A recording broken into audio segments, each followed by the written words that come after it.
پیارے بچوں، کیا آپ کو سفر کرنا پسند ہے؟ جیسے دادا دادی کے گھر جانا، پکنک پر جانا یا کسی خوبصورت جگہ کی سیر کرنا۔ سفر مزیدار ہوتا ہے نا؟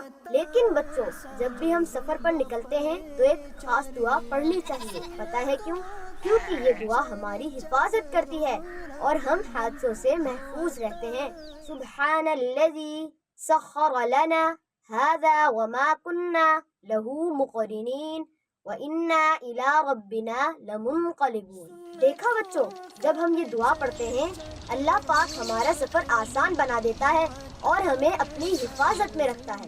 اگر راستے میں کوئی مشکل بھی آ جائے تو فکر کی بات نہیں، کیونکہ ہم تو اللہ پاک کی حفاظت میں ہوتے ہیں جو ہمیشہ ہماری مدد کرتا ہے۔ تو بچوں، یاد رکھو، اگلی بار جب بھی سفر کرو، سفر کی دعا پڑھنا مت بھولنا، کیونکہ دعا ہمیں اللہ پاک کے قریب کرتی ہے اور ہمارا سفر محفوظ اور آسان بنا دیتی ہے۔